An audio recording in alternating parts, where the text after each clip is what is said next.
Welcome to The Accidental Trainer, a podcast where you'll hear firsthand stories and tips on how to start and grow your training career.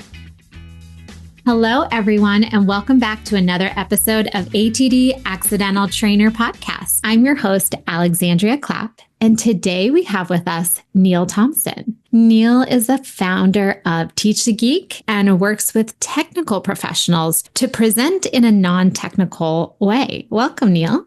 Thanks for having me, Alexandria. So imagine that you're at an all-hands meeting. The company's AI lead just finished a presentation on automation. And the first question from the audience is, wait, so is AI coming for my job? I love this scenario. I saw this from one of Neil's posts on LinkedIn, and I'm sure you can imagine that that is probably the opposite of what you want to happen in one of those all-staff. Panic is spreading. If that sounds familiar, like an absolute horrible horror story that you do not want to have in your organization, Neil is here to teach us how to fix this common problem, people getting too technical, and how to talk in plain speak. So we will explore that topic shortly, but first we are going to chat about Neil's origin story. Tell us how you landed in your role and what was something accidental that happened in your journey. I started out as a research associate at a small startup, and the world basically was me working in a lab doing experiments, writing up the protocols and reports for those experiments and passing along anything that I generated to my boss.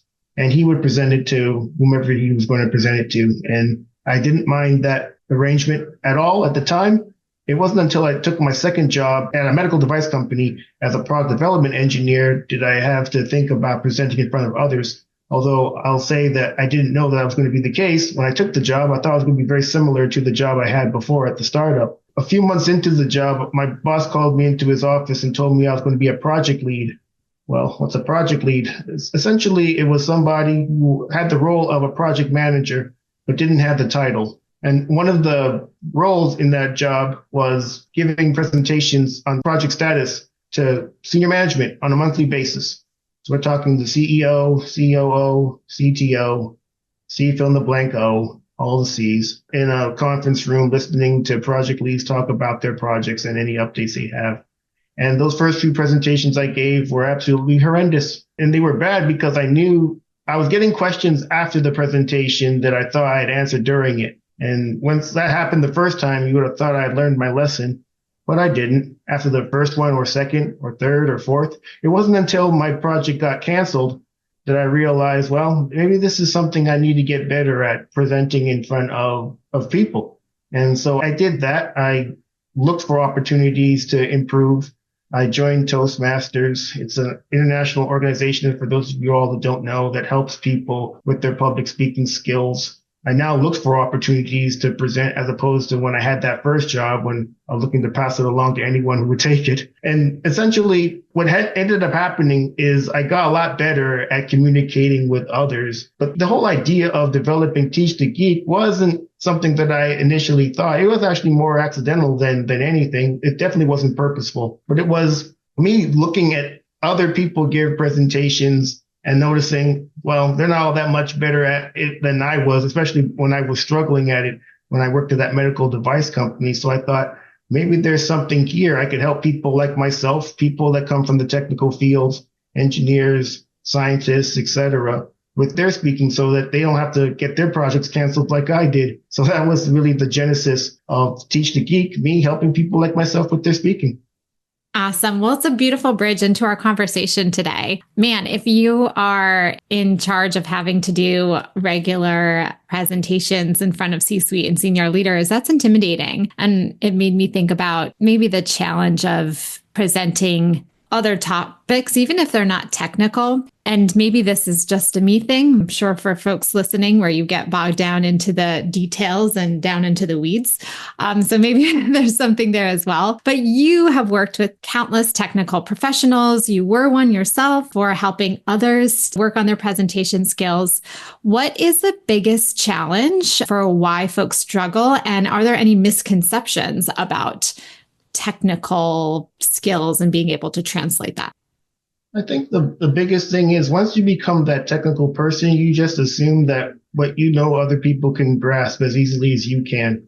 We lack the empathy to recognize that we weren't always the technical person that we now are.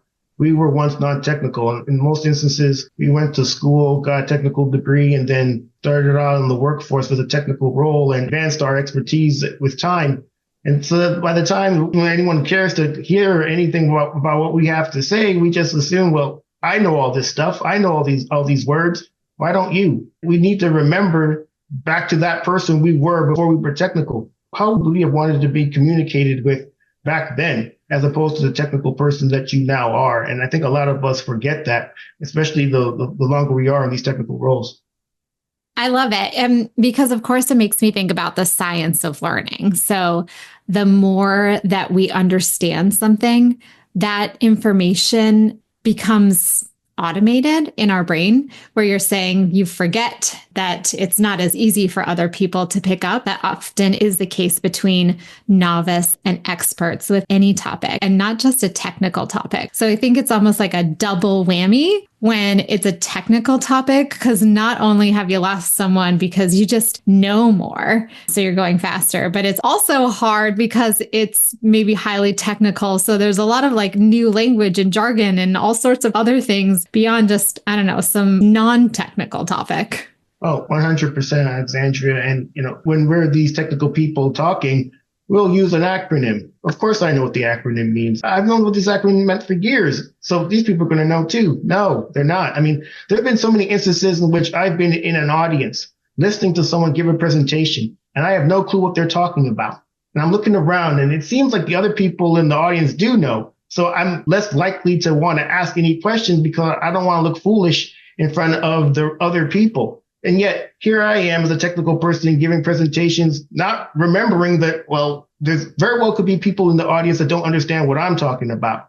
So I definitely saw the hypocrisy at some point, and I wanted to get rid of that because I don't want to see myself as a hypocrite.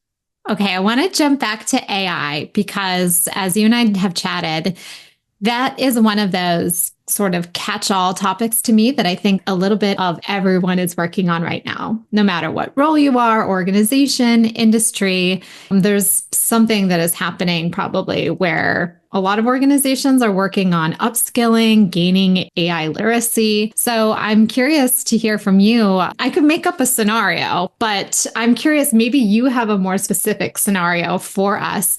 I'm imagining that someone is doing something that's AI related internally for their organization. How do you help that presenter get ready, get prepared? Because they probably have a nervous, fearful audience for the topic of AI or skeptical. How do you help them prepare, crafting their message, getting around this sort of intimidating topic that there's even still a lot of ambiguity and things are really fast changing, even with AI right now?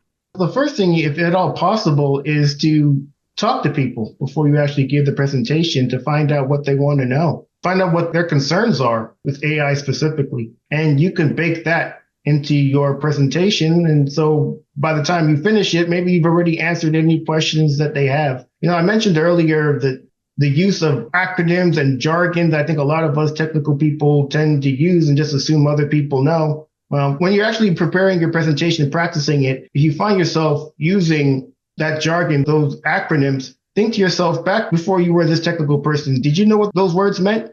And if the answer is no, then assume that the people that you're going to be speaking to, they may not know either. So make sure that you at least explain what the acronyms mean, explain what the jargon means during the presentation. I think that could be really helpful too. You want to be as direct and to the point as possible, yet couch all of the information you want to share in stories. I think storytelling, especially for technical presentations, is something that a lot of us don't think about because we don't think it's appropriate. But especially if you're talking to a non-technical audience, it can really help them understand the technical data better as opposed to just hitting them with a data dump.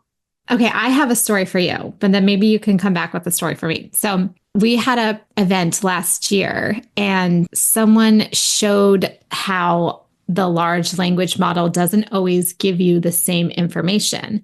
Instead of presenting that as a lecture and like bullets on a slide, he's able to sort of demonstrate it by here's a prompt, we're all using it. He puts in that same prompt and he gets in a piece of information, and a couple of other people are doing it alongside, and they're all sharing what their responses are, all using the same LLM, ChatGPT, and they're getting different answers. And so not storytelling, but a way to sort of approach maybe something that's technical where you can get bogged down in the how this LLM was designed. He's sort of showing what the main takeaway is that the way that it's programmed, it's always going to give you a little bit of something different. So I'm imagining that you do maybe some of that work with the people that you're preparing when they're doing their presentations or their trainings. Is that right? Yeah, that's definitely correct. You're absolutely right. There could be instances in which you may get different responses. And I think a lot of the times when that happens, people start to question the use of AI generally. I mean, is this something that we should even bother using if it isn't consistent? But then the technical person is there to explain the fact that you can produce these different responses based on the language models. Your example is a great one, using these types of stories to really make that crystallize to people and then make them not as fearful of it. I mean, there's definitely been instances in which I've been in coaching people. And one story that I can think of, and this actually involved myself back when I had to give presentations in front of management. And this doesn't have to do with AI, but it definitely has to do with helping people understand what something means and helping them get past that fear of that. I worked in medical devices, as I mentioned earlier, and more specifically, I worked in spinal implants. So this is about as far as from AI as you can get. But even more specifically than that, I worked in orthobiologics. And so if I were to use that term over and over again, orthobiologics, what does that mean? The people I was speaking to had no clue. And to top it all off, the groups that I was a part of, this orthobiologics group was new to the company. So it was we were the only people that knew about orthobiologics. So we were always in this mode of just like the AI person having to explain what this orthobiologics means, why it's important to the company, why the company should invest more into it. We're this new group, and trying to get that across to people in a way that it made sense was difficult. And obviously I didn't succeed because I mentioned my project got canceled. Luckily the whole group wasn't canceled. But I definitely learned that lesson, and that just getting better at putting things in a way that people could understand so that they can move forward with it, whether it be AI or orthobiologics, which, by the way, is using human cadaver bone to make spinal implants, is rather important. I was going to say, I think a bunch of us, including myself, also don't know what that means. Okay, this made me think about, to go back to your experience, your example, where all of a sudden you're needing to present very regularly. Some folks, technical experts, might resist having to do that presentation and learning these presentation skills because they see it as not their job. And I am positive that that is a common challenge that our L&D folks see. That's not my role type of response. How do you get buy-in? How do you deal with that type of pushback? Do you have any recommendations? Seeing the benefits as opposed to the downsides of improving. I think if you present it in that way, people will be way more receptive. I mean, I mentioned earlier, before I took that second job, I was working in a lab, and I didn't have to do any presenting at all. I didn't mind that arrangement. But it wasn't until I took that second job that it became something I had to do. But even if it was something I didn't have to do, if there was somebody who told me, if you were to improve at this skill, this is how it can benefit you at the company. I'm hearing this person say, well, you'll be more like looked at for leadership to move up within the organization if you're able to communicate with others. Even if you were to not work here anymore, you have to interview somewhere. And if you're going through an interview, being able to communicate how you would be beneficial to the organization, that's helpful. Right now, for the past while now, a lot of these tech companies have been laying off people. And I suspect the ones who are better at communicating their value are the ones who are getting picked up quicker than the ones who would have said, communicating isn't part of my job. Okay. So you have a TD Magazine article, which we're going to link in our show notes. And you talk a little bit about impromptu speaking, which can be hard. Again, I keep thinking that it honestly doesn't matter whether or not you're talking about something technical or not. Like that can just be hard in general to have impromptu conversations, especially in high pressure situations. Keep bringing up the C-suite senior leaders. It can even be intimidating, I don't know, in a cross-functional situation where you don't have influence yet. There's so many reasons why that can be intimidating. How do you coach people to respond well under pressure? Well, I think they need to become more comfortable with I don't know. But it doesn't stop with I don't know. I mean, this is definitely something that I had to come to grips with, because I would say if someone were to ask me something and I didn't know the answer to it, I would try to finagle an answer, even if I wasn't all that sure about it. And I was always worried that perhaps this person could call me out based on something I said just because I was worried about saying I don't know. I think that's something a lot of us technical people struggle with, because we see ourselves when we assume others see us as this technical expert that's supposed to know the answers to all the questions. But we have to recognize that no one knows all the answers to the questions, and we need to get comfortable saying, I don't know, but I can find out the answer. I love it. Let's talk about other common challenges, technical or not. Lots of data dumping that happens. Highly technical SMEs include every single detail in their presentation, really dense slides, charts. You mentioned before jargon, acronyms. How do you guide folks towards a more engaging, effective, and even evidence-driven science of learning based approach? I think the first thing you need to figure out if you're giving a presentation is, what's the call to action? What do you want people to do or think after the presentation? Once you know what that is, you can then figure out what points you need to make that will naturally lead to that call to action. I think a lot of us, as you mentioned, the data dump, we just include a whole lot of information that we hope that people can consume and understand. But because they're not the same level of expertise as we are, then the likelihood of that is slim to none. But if we think more thoughtfully about what points we need to make that will naturally lead to that call to action, it'll eliminate any extraneous information that we would have included in the presentation if we hadn't thought about that before. And then when it comes to the start of a presentation to really help engage people, I'm a big fan of either starting with a story followed by a question, or starting with a question followed by a story. The story part really helps to draw people in, and then the question part really helps to engage people in the sense that they're kind of wondering what the answer to the question is. I like how you mentioned the call to action, because that's just always a good reminder, because I could see as you're working on that maybe the pushback or resistance is, you're asking me to simplify this, and this is really technical and really important nuance that changes the entire meaning if you don't include all of these bits and pieces. I imagine you have experience with that. How do you help folks see the clarity? You're not going to sacrifice accuracy if you do make things a little bit more simplified.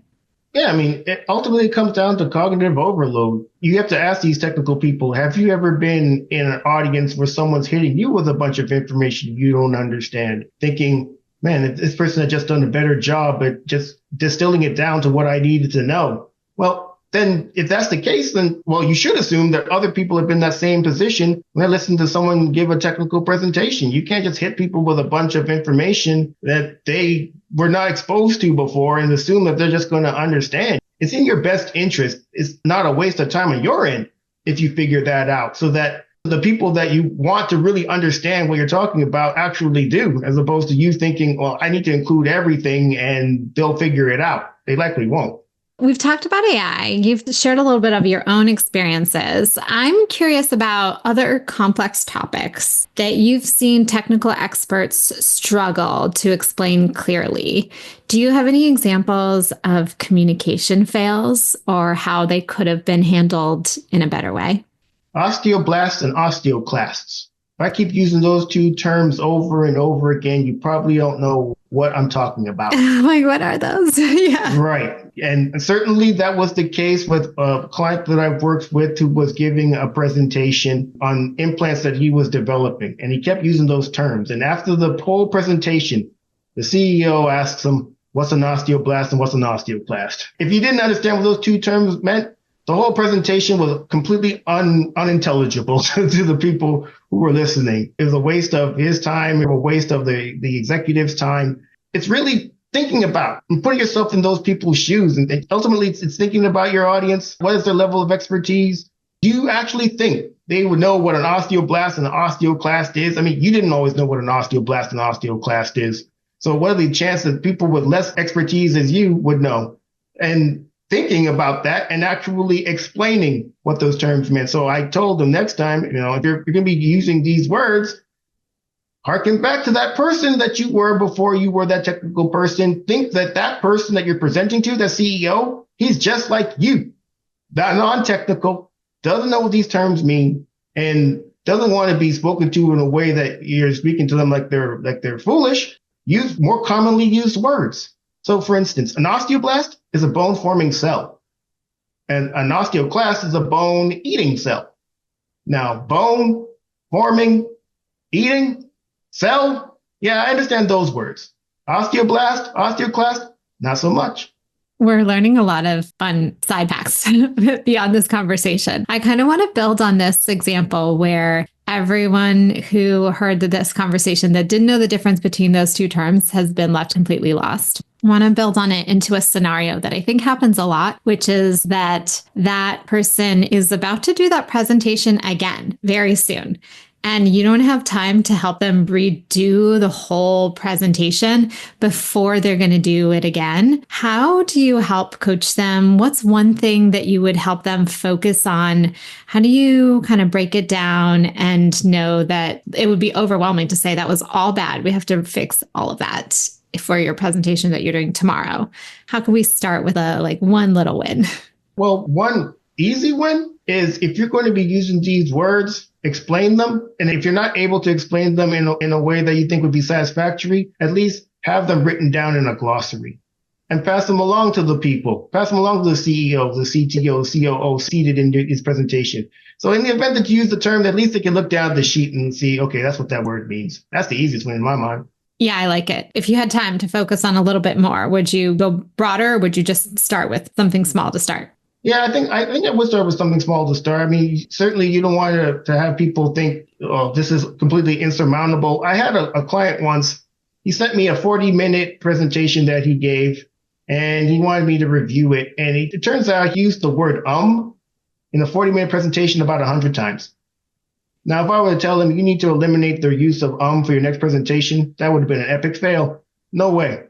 But if I said, try to reduce it by about 10%. So now instead of 100 you got 90. That's a small win. And not only that, but there are people out there who are distracted by filler words like by you reducing them. They're more likely to listen to the end of your presentation. Okay, I told you I was going to keep bouncing back to AI. It's making me think about the folks who I know we have probably some people listening who are going to be responsible for training their organization on AI themselves, but they're struggling because the AI experts that they're working with are having trouble communicating it clearly. Do you have advice for that L&D professional who is partnering with their technical teams and how they can become better at translating AI's impact? And I'm saying AI only because, as I mentioned to you before, I feel like it's this catch-all term that everyone's kind of working on it. But if it makes sense to fill in the blank with some other technical thing, then that's fine too. Using more commonly used words. I mean, I mentioned earlier the osteoblast and osteoclast. And the big issue is that the technical people have this intent and what they want to communicate. And then the person listening, the L&D person, has their interpretation of what they're saying. And if the words that the AI person is using are unfamiliar to that L&D person, there's going to be a whole lot of, what does that word mean again? What does that word mean? And that will then, it increases the gap. So to minimize that gap, ask that AI person, instead of using the words that you're using, are there any simpler words that you could use to explain what you're talking about? Are there analogies that you could use to explain the scenarios you're talking about? Would you do that and you have that person actually thinking about it? I think you could get a much better presentation and a much understandable presentation. And I think a lot of us technical people, we don't always take that into account, but if we have somebody like the L&D person asking us these questions, well, now we're more likely to do so and get a better presentation because of it. So if L&D professionals could change just one thing about how technical training is done, what should it be? Ask the technical people what they want to improve on. Don't just say we're going to be doing this training and you're going to go through it and you're going to like it and you're going to implement it. Actually get their buy-in on it. Ask them. If you were to go through a training on improving your speaking skills, for instance, What are some of the things you want to improve on? A few months ago, I put out a LinkedIn poll asking that question. What's the biggest challenge technical people have in giving presentations? And the number one answer was balancing technical depth and clarity. I think you actually mentioned it earlier in our conversation. So if you know that, well, the training should include something that addresses that issue. How can I balance the technical depth and clarity as opposed to you just thinking, well, these are things I think these people need to get better at, the technical people need to get better at based on my own biases, based on my own experiences, working with technical staff and seeing their presentations and me coming to the conclusions as to what I think they need to get better at, get their buy-in too. Cool. Okay. I know we could keep talking about this topic, but I think we have hit some good recommendations and strategies for our listeners. Let's switch gears and talk about you again. Do you have any current learning goals happening? Yeah, I mean, certainly with me, it has to do with improving the exposure I get for Teach the Geek. So I'm always learning what's the best way to put it out there. I mean, being on a podcast like this is a great one. You mentioned a LinkedIn post that I put out. I post on LinkedIn regularly. I'm always learning more about the best way to go about posting on LinkedIn or just working with LinkedIn generally. I hear that posting is great, but commenting on other people's posts is even better. So I've set a goal for myself to comment on more posts than I post. So those are definitely my learning goals right now. It's all about Teach the Geek and figuring out the best ways to get it out there to the people who want to learn more about it. Hey now, so folks who are looking for personal branding and trying to boost your LinkedIn presence, those sound like some good tips as well. Well, thank you so much, Neil. It was such a pleasure to chat with you today. Thanks again for having me, Alexandria. Thanks for listening to this podcast from the Association for Talent Development. Be sure to check the show notes for resources mentioned in today's episode. And if you found the show useful or insightful, please be sure to like, subscribe, and share it with a colleague.